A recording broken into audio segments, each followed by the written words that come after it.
But this is one thing that I want to make sure that you understand. When you talk about depth and flexibility, they are the same thing, right? You can't have flexibility without depth, right? And when you have depth, it gives you flexibility. So I understand what the point that you're making, but this is what we're trying to say, is that you have so many weapons. So a guy like Lou Will is going to be guarded possibly by the third best defender on the Laker team.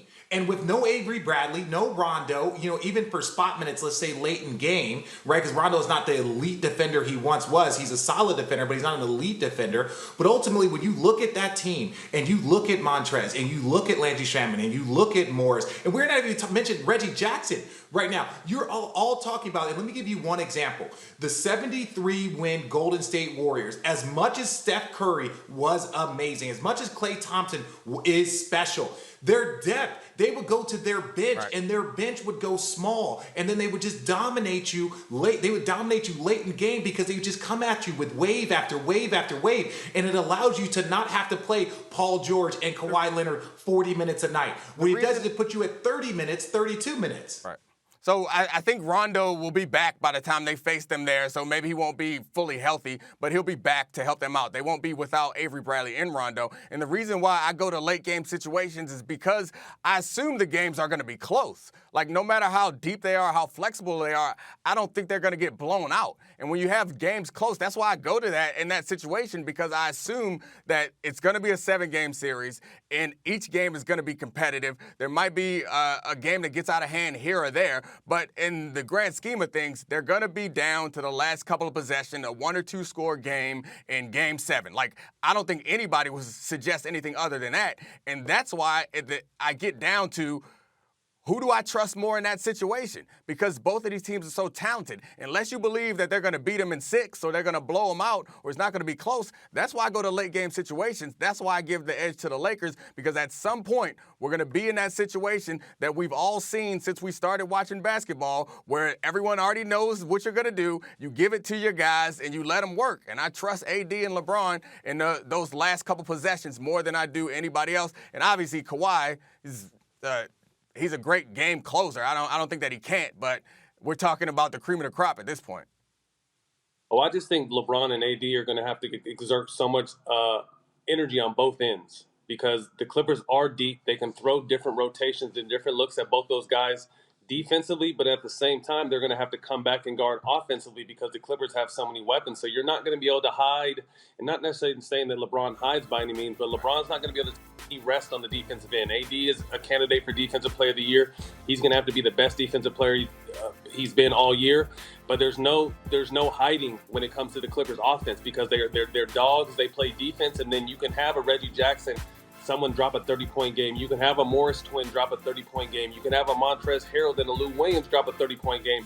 Can you give me any names off the Lakers outside of Kuzma, apart from their 2 stars, that can give you that 30-point game in the playoffs? So that's why I just think the Clippers have too much depth, too much flexibility, to your point earlier, and guys that have been in big game situations and guys that have won. So, I mean, the Lakers have that too, but as far as a scoring defensive punch, they have it on both sides, and that's why I think, on top of having Doc Rivers and Ty Lue, why they're going to be the champions of this season. Yeah, Matt, you said it well. You talk about the depth of those teams and their ability to, because it's talking about one game here, one quarter there. Lou Will, what he can do, Montrezl Harrell, what they can do, and this, I will say this flat out: all of the Clippers supporting cast, right? Kyle Kuzma, Danny Green, Dion Waiters, J.R. Smith, Alex Caruso, all of those guys, those are going to be the individuals that determine whether or not the Lakers win the championship. It's not going to be LeBron and AD. That's just a flat-out truth. Those guys are going to do their 25 and 10, but we've seen what happens to the Laker offense, even when AD stays on the floor. What happens to the Laker offense when LeBron James goes off the floor? That puts pressure on them to have to keep him on the floor. Where you have Paul George, you have Kawhi Leonard that can take a break and let Lou Williams go to work for a quarter, let Lou Williams go to work for a half. So you have guys on that team that allow for them to get a break. On top of this, when you don't have Avery Bradley, it's okay, Matt, to say we got to hide LeBron James a little bit. You got to hide him a little bit because he's 25 and 11 assists. So you need his offensive production and his ability to create for other people. But he's got to create through all defensive players. Montrezl, all defense. Then you have Pat Beverly, all defense. You have Kawhi Leonard, all defense. Paul George, all defense. That means he's got to exert a ton of energy on the offensive end, and he's got to guard somebody on the defensive end. So it's like, it's just a lot of work, and that's my biggest issue, and that's why it's going to be up to the KCPs, the J.R. Smiths, the Alex Caruso, the Kyle Kuzma. Those will be the individuals that dictate whether or not the Lakers win a championship. If they shoot the ball well, no one can stop the Lakers. If they play just okay, then it's going to be very difficult for the Lakers to win it. And you guys are probably go ahead, Matt. Go ahead, Matt. Pointed out the number one pick and roll duo in the league is obviously LeBron and AD, but to me, a close second is Lou Will and Trez, and they're coming off the Clippers bench. Mm-hmm. You know what I mean? What can you do with that? Trez is going to roll someone down. You switch it big on, going to put him in the cooking. He's going to cook them. So, yeah, I just think the Clippers have too many weapons.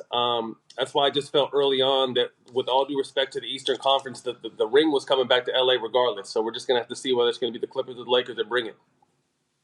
Yeah, I think that you guys are probably right, but I have a hard time betting against LeBron and AD. I would challenge you to a bet, but y'all got basketball money and I can't keep up. So how about we bet some push-ups on? I'll take any bet.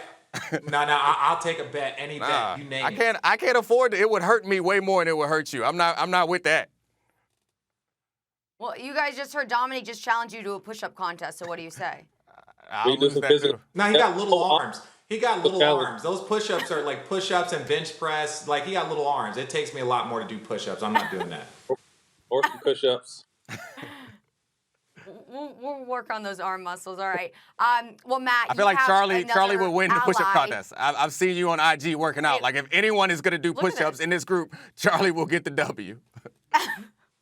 I've got some arm muscles. I will say that. But Matt, you have an ally in the statement you just made about the Clippers winning the NBA title, and that comes in the form of Kevin Durant. You guys probably heard that this week. So he's a smart man. He might know what he's talking about. Thanks for watching ESPN on YouTube. For live streaming, sports, and premium content, subscribe to ESPN+.